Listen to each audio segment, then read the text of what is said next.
Hello, everyone, and welcome to this Lunchtime Learn seminar on happiness with the reluctant gurus.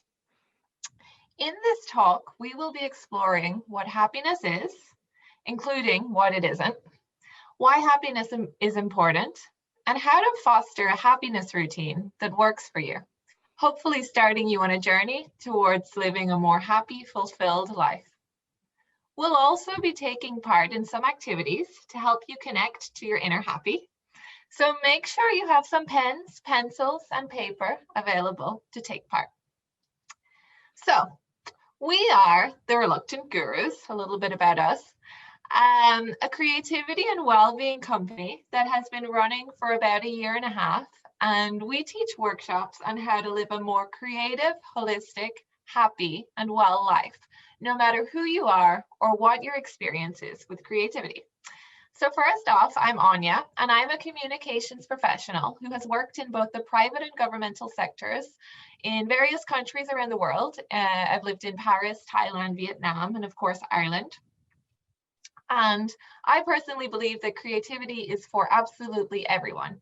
And even if you have a job that doesn't involve creativity, there are always ways to bring creative aspects into your work and everyday life. And hello, everyone. I am Shannon, and I'm a full-time creative. I'm a content creator and workshop facilitator for museums, and I am an expert in the science behind happiness and creativity. So I was trained by the London Museum of Happiness in all the different science that we're going to go through today in this workshop.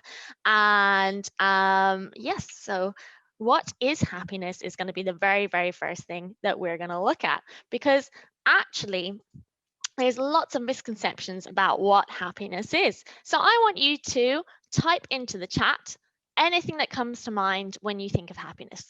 So just what do you think happiness is? Anything at all that comes to mind. Please do just put it into the chat and we'll see what we come up with. So we've got peace of mind, feeling excited, glass of wine, smiling faces, fulfillment, appreciating nature, balance, calm, contentment, peace, purpose, baking, fun, laughing, content, childish delight, pets, family, vigor, peace, painting, spontaneous smiling, a lovely glass of wine, a little luxury, traveling, truth, family, being in symphony with your thoughts and your actions, having an amazing flatmate, peace, joy, community. There's so many different things coming through here. Zest for life.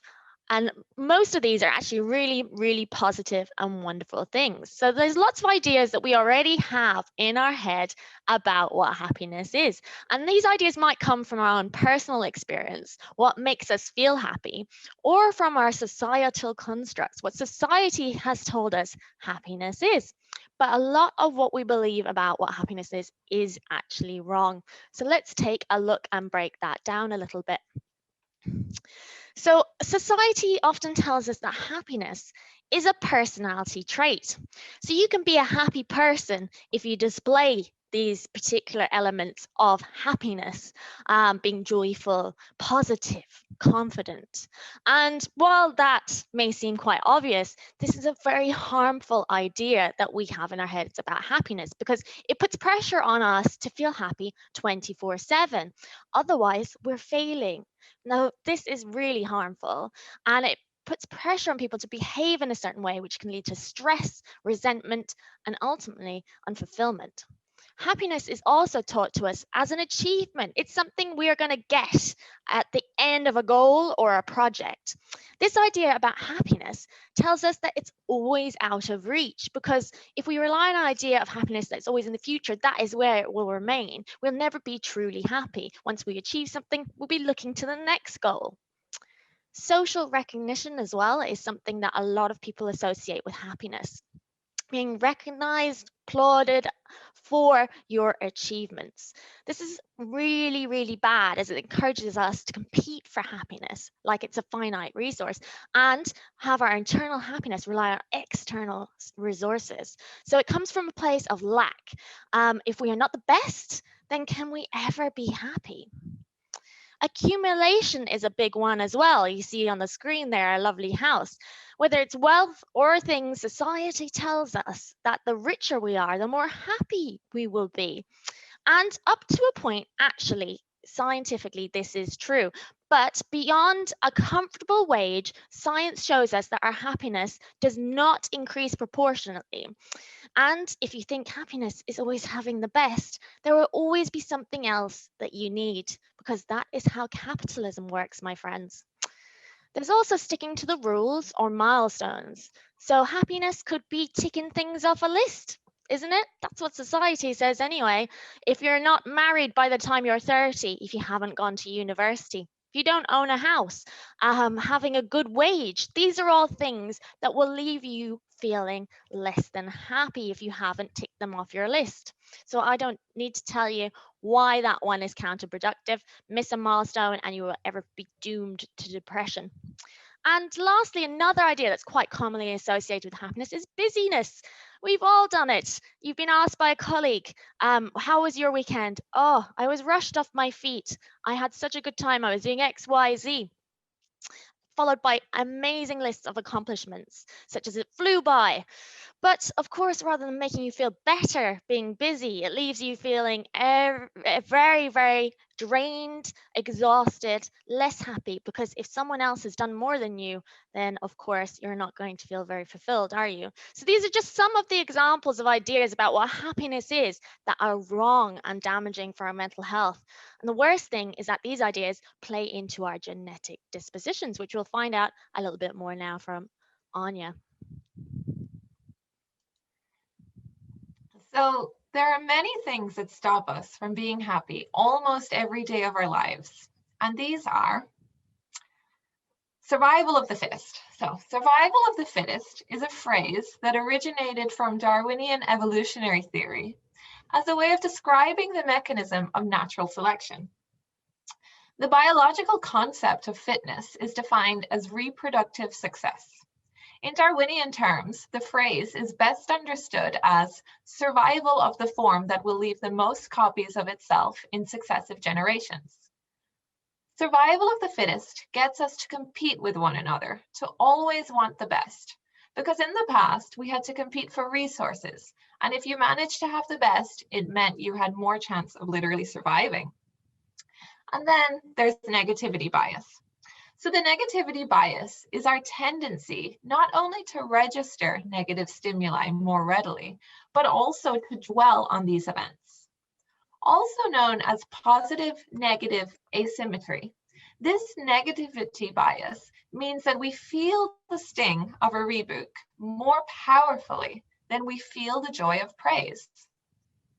The psychological phenomenon explains why bad first impressions can be so difficult to overcome, and past traumas can have such long lingering effects. In almost any interaction, we are more likely to notice negative things and later remember them more vividly. So as humans, we tend to remember traumatic experiences better than positive ones, recall insults better than praise, and react more strongly to negative stimuli. Think about negative things more frequently than positive ones and respond more strongly to negative events than to equally positive ones. For example, you might be having an offhand comment that you find irritating. You then find yourself stewing over his words for the rest of the workday. Sound familiar? When you get home from work and someone asks you how your day was, you reply that it was terrible, even though it was overall quite good despite that one negative incident. Our tendency to pay more attention to bad things and overlook good things is likely a result of evolution. Earlier in human history, paying attention to bad, dangerous, and negative threats in the world was literally a matter of life and death. Those who were more attuned to danger and who paid more attention to the bad things around them were more likely to survive. This meant they were also more likely to hand down the genes that made them more attentive to danger. The evolutionary perspective suggests that this tendency to dwell on the negative more than the positive is simply one way the brain tries to keep us safe. Research suggests that this negativity bias starts to emerge in infancy. Very young infants tend to pay greater attention to positive facial expression and tone of voice, but this begins to shift as they near 1 year of age. Genetics even comes into play in terms of the levels of happiness we experience on a daily basis. The author of Sapiens and Homo Deus, Yuval Noah Harari, comments that human happiness levels depend on genetics and therefore differ from person to person. So he says, on a scale from 1 to 10, some people are born with a cheerful biochemical system that allows their mood to swing between levels 6 and 10, stabilizing with time at 8. Such a person is quite happy, even if she lives in an alienating big city, loses all her money in a stock exchange crash, and is diagnosed with diabetes. Other people, he tells us, have gloomier biochemistry. And he jokes that even if our gloomy friend wins $50 in the morning, discovers a cure for both AIDS and cancer by noon, makes peace between Israelis and Palestinians that afternoon, and then in the evening reunites with her long-lost child who disappeared years ago, she would still be incapable of experiencing anything beyond level 7 happiness. Her brain is simply not built for.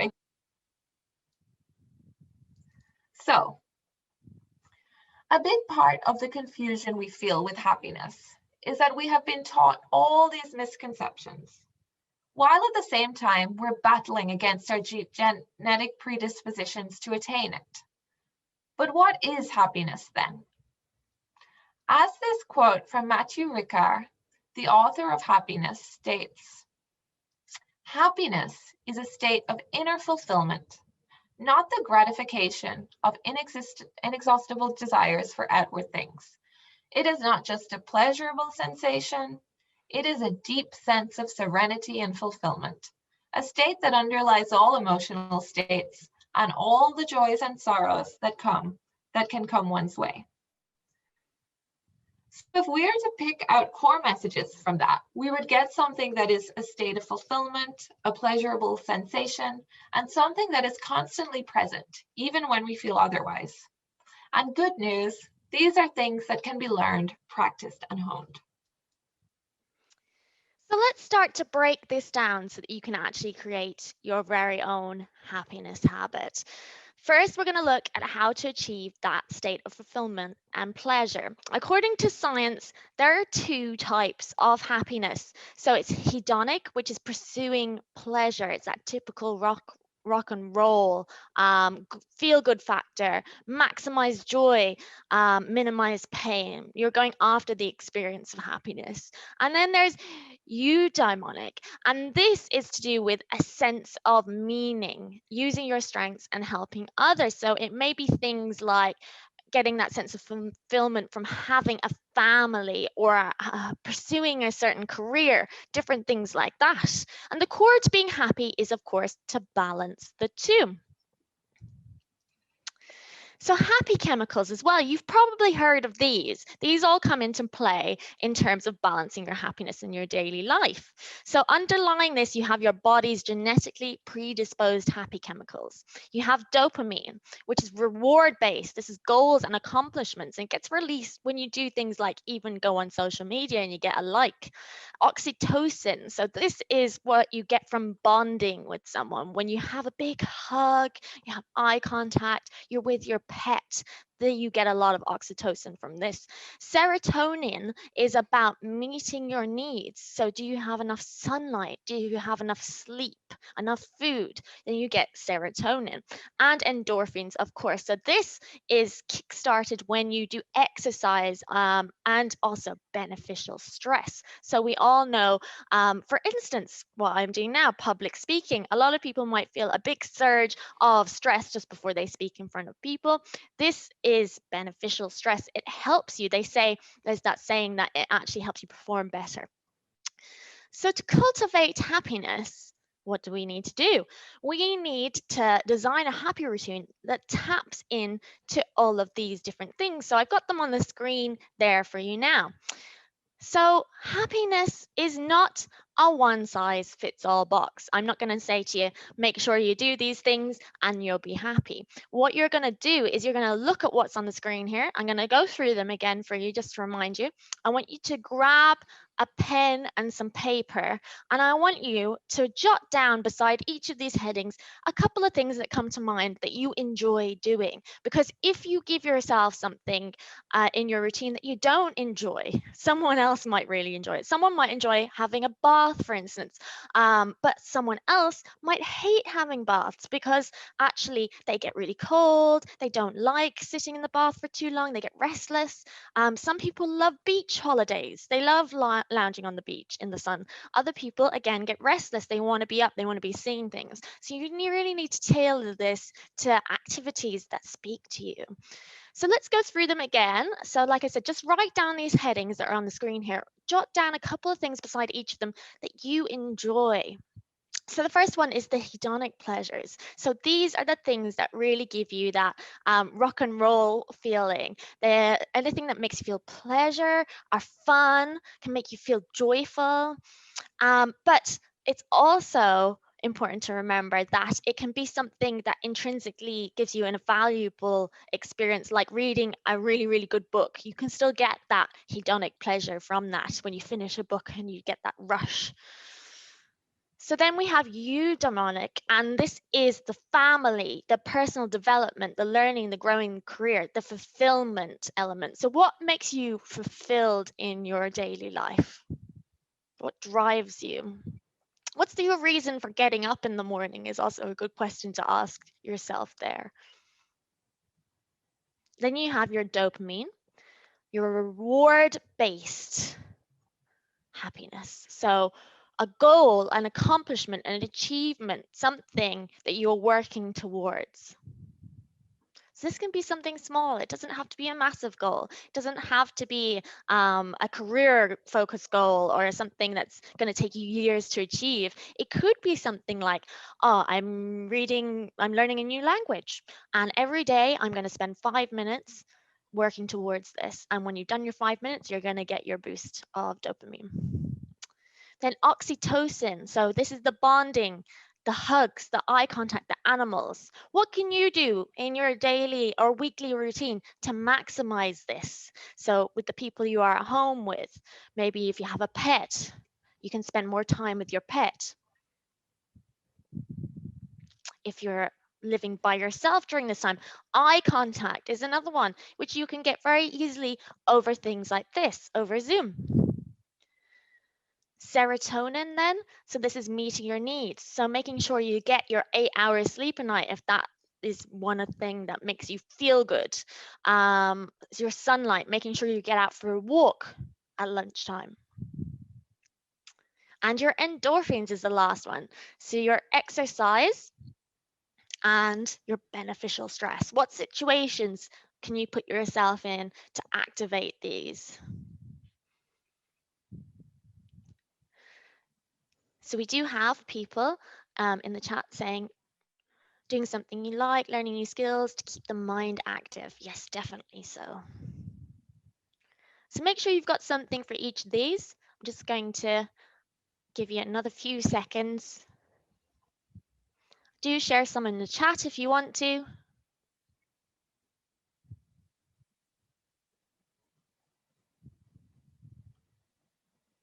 So hedonic is the pleasure, the real pleasure. So there's that famous saying, sex, drugs, and rock and roll. It's something that really ignites your passion. Something like when you finish a good book can be that as well. Something that gives you a bit of a rush, like being at a concert. Anything that, some people like to drive fast cars, for instance, or it could even be, just listening to your favorite music, something that you get up and you dance about to, that gives you that little bit of a rush.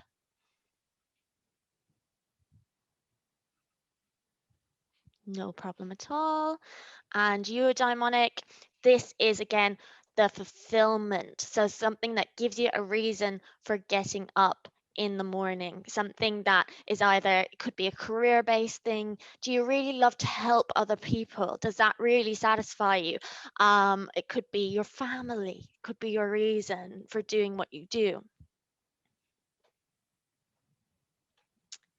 So we've got some great ones. I miss playing tennis badly, the whole energy of playing, the social element. Yes, definitely tennis would be one. That's a great one. Let's see. I write these to hold myself accountable. Sometimes I slack off. Daily, quick yoga, wake up flow, short meditation, sit down to work, journal in the evening, daily, because I feel better when I do it. And that's the key to all of these things. You know, you do feel better after you do them. Outdoor festival, lots of great ideas there from people, family, child, dog. Dog is the answer to most of these. That's great. It's great to have a pet, good food, dancing. The coffee. Coffee could be in a couple of the different ones. Definitely, it can give you your hedonic pleasure. It could give you as well your beneficial stress from the caffeine and the endorphins. You get a bit of an endorphin rush. So great ones, playing guitar as well, cooking and trying new recipes. Okie dokie, so we will move on to the next one. So, of course, just like a plant needs the right environment, water, soil, and sunlight to grow, we too need the right environment to be happy. So just practicing a happy routine and doing things that you enjoy isn't enough. So if you noticed before, a lot of the misconceptions we had about happiness were related to our genetic predispositions, survival of the fittest, and the negativity bias. So as well as introducing things into our lives to make us happy, we also need to practice a routine to combat these and maintain that underlying sense of happiness author Matthew Ricard talked about, no matter what happens on the outside.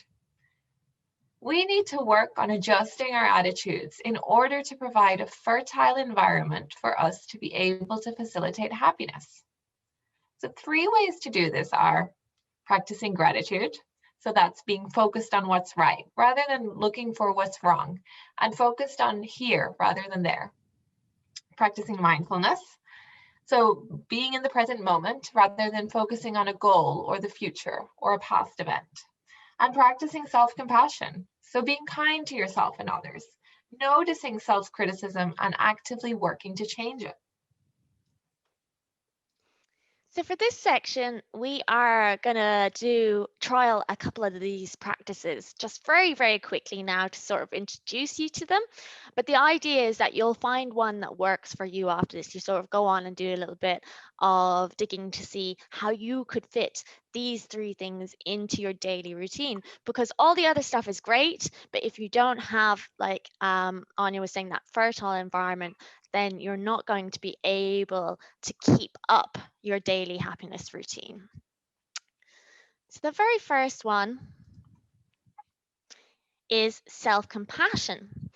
And we're going to tackle that fallacy head on, that to be happy, you must be joyful all the time. So when we break it down, happiness is more about being content than actively being with a big smile on your face, running around joyful. We don't expect you to be dancing and jumping about, and this might not even make you happy. Some people hate that sort of thing. So don't feel pressurized to transform your entire personality. Instead, in order to be happy, you must view happiness like the weather. There are times when you're going to have bad weather, but that doesn't mean that overall you're not going to be able to remain happy. So I'm just going to read out an extract from Rumi to illustrate this. So Rumi says, this being human is a guest house. Every morning, a new arrival, a joy, a depression, a meanness, some momentary awareness comes from an unexpected visitor. Welcome and entertain them all. Even if they're a crowd of sorrows who violently sweep your house empty of its furniture, still treat each guest honorably.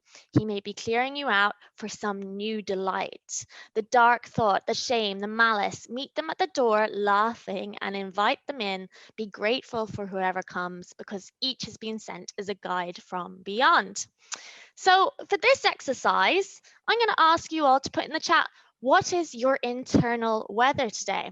So, just close your eyes for a second and concentrate on what's happening inside. Imagine you are the sky, but there's something happening with your weather. So, do you have a cloudy day? Do you have a thunderstorm? Someone said overwhelmed. So it might be like a thunderstorm is brewing. Something's about to explode. We've got clouds there as well in the chat.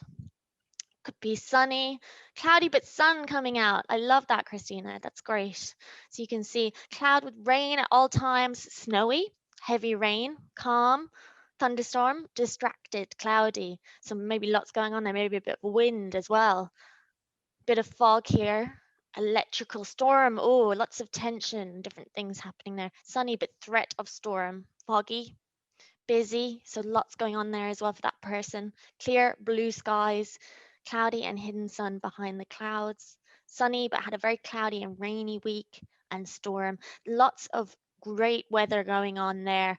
And as you can see, some people are saying, I'm like this now, but I had this yesterday. This is what the week will look like. This is a great activity to do daily or quite often because it allows you to recognize what you're feeling without putting judgment on it. You're sort of separating yourself from those emotions and realizing, okay, actually, I'm the sky and the weather will happen and it will change, but the sky will always remain constant. So that's a good way to give yourself some self-compassion about what you are experiencing and going through. So the second fallacy we're going to address is the idea that to be happy, you must have more, whether that is experiences or things. So to kind of get past that, we must practice gratitude. And what is gratitude? So this quote from the Dalai Lama sums it up quite well.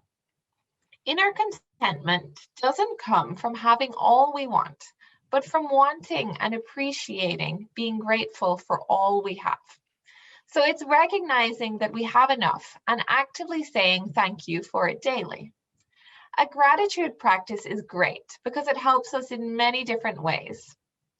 So according to science, it helps to bring us happiness.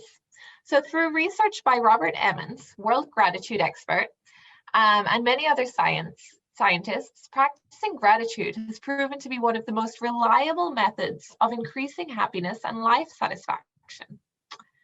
It also cultivates a state of abundance. It soothes the threat system and reduces depression and even boosts the immune system.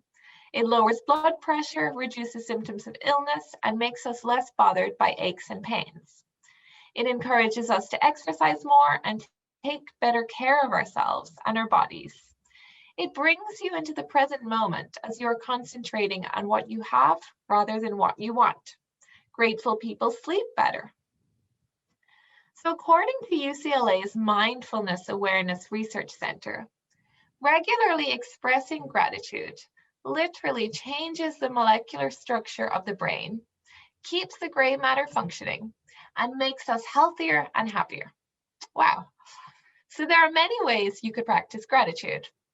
By journaling 3 things daily that you're grateful for, having a WhatsApp group where you share with friends, sending thank you messages 1 day a week, or even creating a gratitude jar. So we're going to do it now by writing a thank you note to someone you love. Think of someone in your life that you'd like to thank for whatever reason, and then write a letter to them. We'll get you started here, and then you can finish this afterwards. So I'll give you a minute now to just start writing that note. And of course, you might want to make it longer so you can complete it later.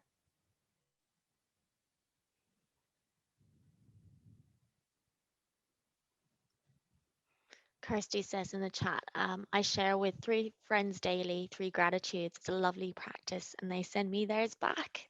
Yes, that's fantastic because you have accountability there as well. You can encourage each other to keep on sharing the grateful things in your life.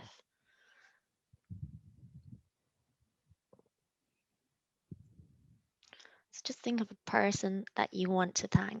This could be for something very small. It's often better if it's someone that you sort of forget to thank, someone who does something for you every day and you just sort of take it for granted.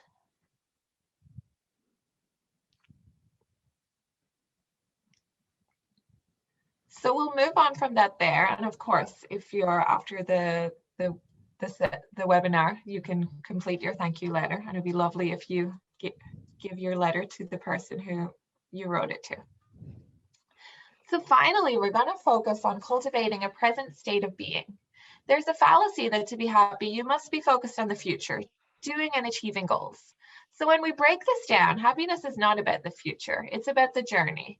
We're not saying never make plans for the future. Of course, it's completely okay to do that. You may be in a situation right now that you would like to change. Perhaps you live in cramped conditions and would like to live somewhere better. By all means, make an effort and plans to try and change any situation that you would like to change. However, you need to accept where you are at the moment and be present in your day-to-day activities. The author Eckhart Tolle notes that the problem with living your life, like every moment is just a means to an end, means that even if you do achieve your goals, you will ultimately be satisfied because there is always more to achieve in life. He says, your goal taking up so much of your attention that you reduce the present moment to a means to an end? Is it taking the joy out of your doing? Are you waiting to start living? If you develop such a mind pattern, no matter what you achieve or get, the present will never be good enough. The future will always seem better. A perfect recipe for permanent dissatisfaction and non-fulfillment. Don't you agree? A key way to help yourself become more present in the moment is to practice mindfulness. But what is mindfulness? For those of you who don't know, mindfulness is a present moment awareness, noticing what you are experiencing right now, combined with an attitude of curiosity, acceptance, and compassion, letting go of the past and the future, and focusing on the now. According to science, there are many benefits to mindfulness, including well-being, body, and mind. So let's have a go now. I'm going to lead a short body scan meditation where we will connect with our bodies in the present moment. So I personally absolutely love body scans and often listen to these before bed. So you can find loads of them on YouTube if you type in yoga, nidra, or body scan. And me and Shannon, we even have one on our YouTube channel. So basically a body scan allows you to move all of the energy that's normally focused here in your brain, which is constantly chattering away, or you could say on overdrive, to different parts of the body. So remember, as we do this exercise, I know some of you might be in a bit noisier surroundings right now, but just try and go along with it, that's fine. Whatever's going on, that's fine. So remember, as we do this, breathe. As we go through this activity, breathe, be conscious of your thoughts. It's okay to have thoughts. You need to consciously accept them and expand on them in a positive manner, and then watch them just float away. So for example, as we hate my stomach, when we're focused on the stomach area, you can alter it to, I love my stomach. It works hard every day, helping me eat and digest food. And then just let that thought go. So let's body scan for a few body parts now. So with your feet on the ground and your hands on your laps, you might want to sit up tall on your chair or just sit up tall however you're seated right now. And I want you to allow your attention to move to the back of your head, the back of your head, your forehead, forehead, eyes, nose, cheeks, lips, mouth, tongue. Allow your attention to move to your chin, neck, arms, chest, stomach, upper back, lower back.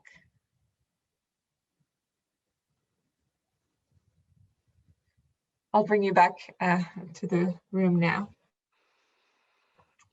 But yeah, attention moves as I name each body part. The attention moves from your brain into different parts of your body. So you feel more present and less in your thinking mind, which is always chattering away.